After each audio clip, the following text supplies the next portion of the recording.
real-time data processing was not scaling as expected, leading to performance bottlenecks. To address this, I organized a series of brainstorming sessions with the engineers and data scientists. We discussed several approaches, such as optimizing our existing code, revising our data models, and potentially introducing a more robust data processing framework.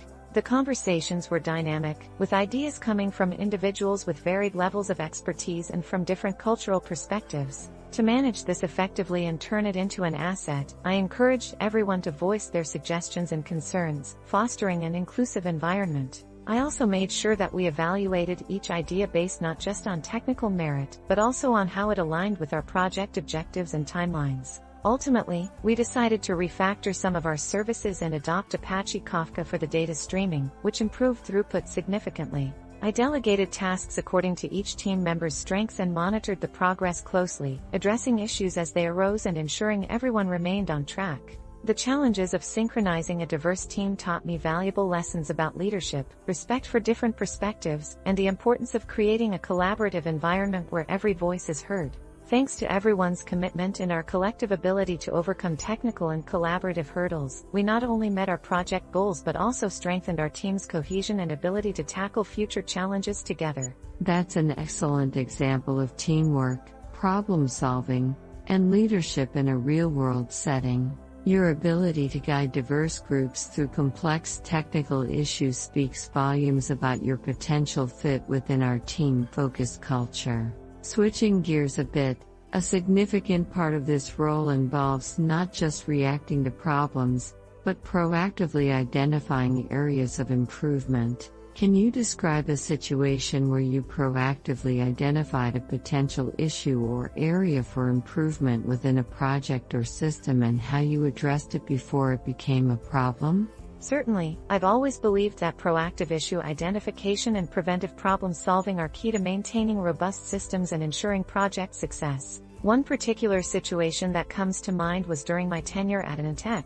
We had a critical application that was increasingly becoming central to our operations. I noticed that as the user base grew, the application started showing signs of latency during peak usage times, even though it wasn't reaching the projected capacity limits. I foresaw that if left unaddressed, this could evolve into a serious performance issue, leading to user dissatisfaction and potential revenue loss. With the foresight that this could become a substantial issue, I initiated a comprehensive analysis of the application performance. I set up detailed application monitoring and logging, and I also introduced a load testing regime that simulated high-traffic scenarios. From the insights gathered, I discovered that the latency was due to certain inefficient database queries and non-optimized data indexes, which were not initially apparent under lighter loads. Based on these findings, I proposed a plan to implement the following improvements. 1. Refactor the problematic database queries to reduce complexity and increase efficiency. 2. Reindex the database to optimize query performance, especially for the most frequently accessed data. 3. Introduce a caching layer for frequently requested data to relieve pressure on the database. 4. Update our load testing procedures to include more realistic user behavior patterns to prepare the system for future traffic increases. I presented these proactive strategies to the team and stakeholders, highlighting the potential impact on the system's longevity and user experience. With their buy-in, I led the implementation of the improvements, prioritizing them according to their expected impact and the ease of implementation. This proactive approach not only mitigated the latency issues but also resulted in a system that was more resilient and scalable. Moreover, by acting early, we avoided a reactive scramble to fix performance issues, saving time and resources. This experience underscored for me the value of always monitoring and analyzing system performance and being ready to advocate for and implement preemptive solutions when potential issues are identified. Your proactive mindset and detailed approach to anticipating and resolving performance issues are impressive. Ensuring system resilience and scalability is crucial to our business continuity and the satisfaction of our users. Adaptability is another key trait we value in our team.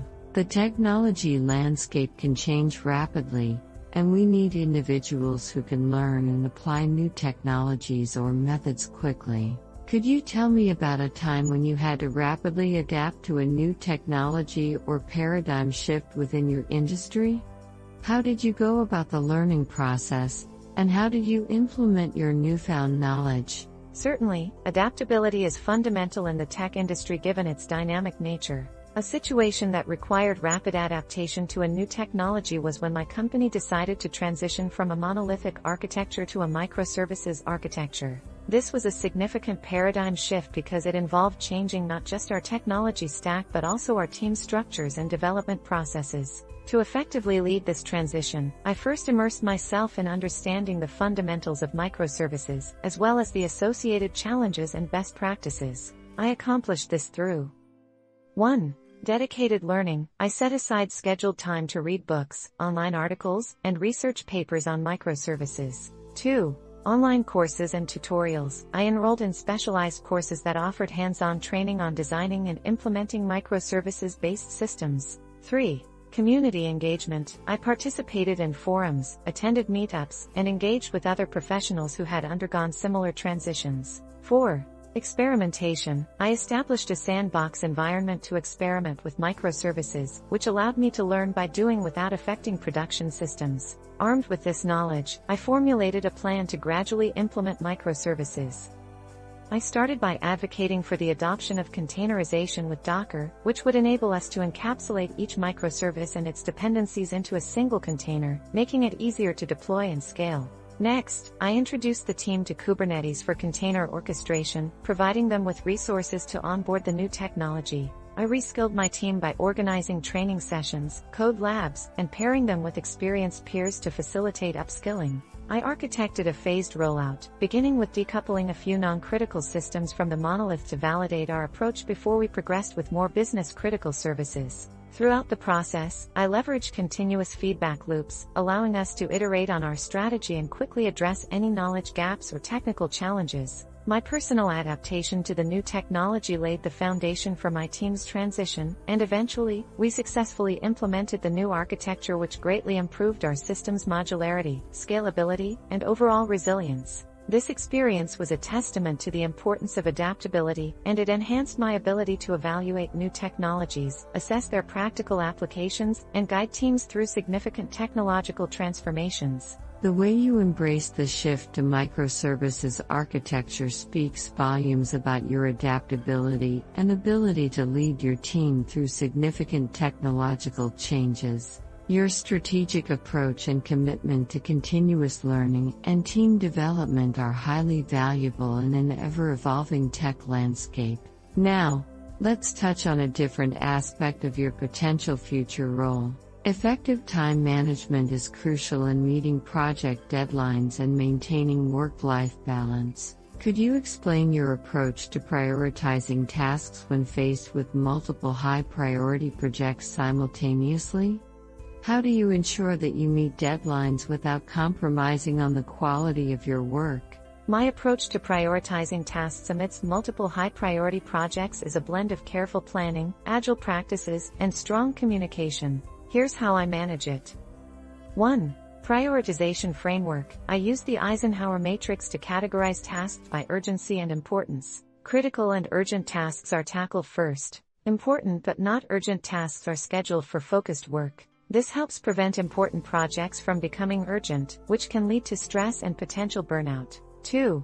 Agile methodology. In line with agile practices, I break down larger projects into smaller, manageable parts and focus on delivering incremental value.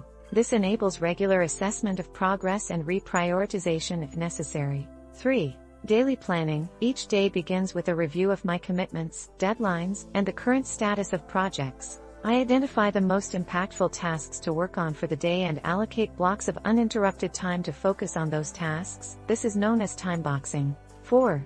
Delegation. As a team leader, I assess the strengths of my team members and delegate tasks accordingly. This not only maximizes efficiency but also helps with employee growth and job satisfaction. 5. Communication. Clear communication with stakeholders and team members is critical. This includes setting realistic deadlines, providing regular status updates, and managing expectations. If conflicts arise, I engage in discussions to reprioritize tasks and reach a consensus on delivery timelines. 6. Efficiency tools. I leverage productivity and project management tools to keep organized. Tools like Jira for tracking issues and tasks or Trello for organizing project boards help keep projects transparent and manageable. 7. Quality assurance. To ensure the quality of work isn't compromised, I maintain high standards of code review, follow best practices for testing, and involve QA early in the process. Consistent coding standards, peer reviews, and automated testing are part of the workflow to maintain quality.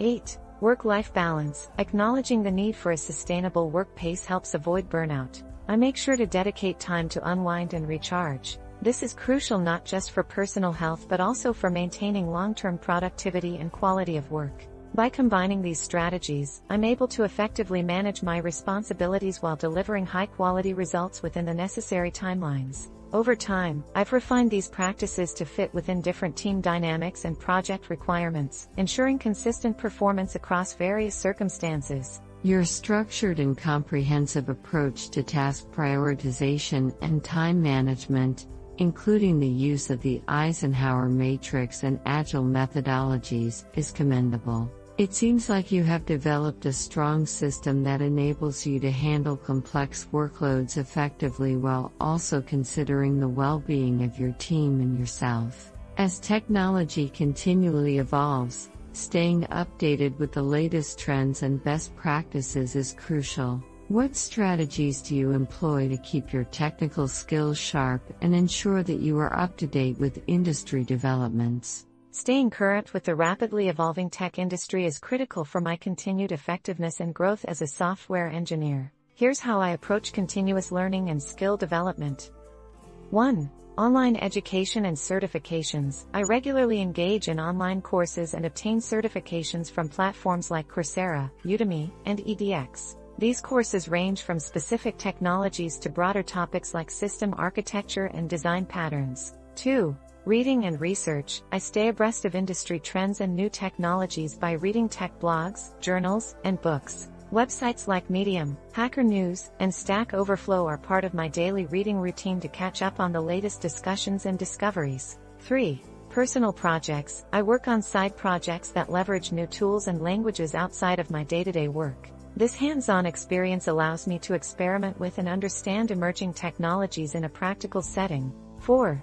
Community engagement. I attend tech meetups, webinars, and conferences, both virtual and in person. Engaging with the community provides insights into how others are solving problems and an opportunity to discuss best practices. 5. Networking. By networking with other professionals in the field, I gain different perspectives and can learn from the experiences of others. This can be via professional networks like LinkedIn or local tech groups. 6. Open source contributions. Contributing to open source projects helps me to not only improve my technical skills but also to understand a variety of coding styles and collaborative workflows. 7. Mentoring. Whether formally or informally, mentoring others requires me to stay sharp and often introduces me to new ideas and approaches from those I mentor. 8. Agile learning approach. Given that it's impossible to learn everything, I focus on learning core concepts deeply and acquiring a breadth of knowledge across a range of relevant topics. This provides a solid foundation upon which I can quickly build when I need to learn something new in depth. 9. Feedback loops. Seeking and providing peer feedback on code and designs help me to continually refine my approach and stay informed about best practices. 10. Scheduled learning time. To ensure that I regularly dedicate time to learning, I schedule blocks of time in my calendar specifically for this purpose. By combining these strategies, I maintain a proactive approach to learning and ensure that I remain technically adept and able to contribute meaningfully to the teams and projects I work on.